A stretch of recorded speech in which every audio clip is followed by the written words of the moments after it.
মধ্যপ্রদেশের হারদায় আজকে বাজি বিস্ফোরণ কাণ্ডে শেষ খবর পাওয়া পর্যন্ত 11 জনের মৃত্যু হয়েছে এবং 100 জনেরও বেশি মানুষ আহত হয়েছে এবং প্রায় 60টি বাড়ি আগুনে পুড়ে তছনছ হয়ে গেছে।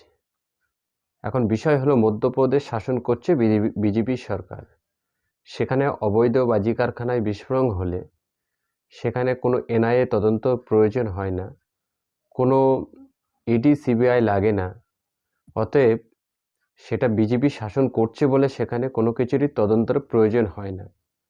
আর বিজেপি শাসিত ছাড়া বিরোধী শিবিরের যে সমস্ত রাজ্যগুলো শাসন হয় সেখানে কোনো কিছু ঘটার আগেই বিজেপি মূর্খ নেতারা, পশ্চিমবঙ্গে যেমন কিছু লুচ্চাখোর বিজেপির মূর্খ নেতা আছে, তারা এনআইএ শব্দটা কোনো রকম শিখেছে, তার জন্য ঘন ঘন বলে এনআইএ তদন্তের প্রয়োজন।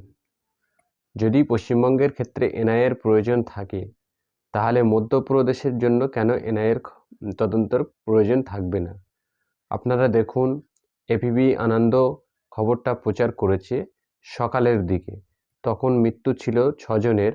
আমরা শেষ খবর যখন পেয়েছি 11 জনের মৃত্যু হয়েছে, 100 জনের বেশি আহত। তাদের মধ্যে অনেকের আশঙ্কাজনক অবস্থায় হসপিটালে ভর্তি।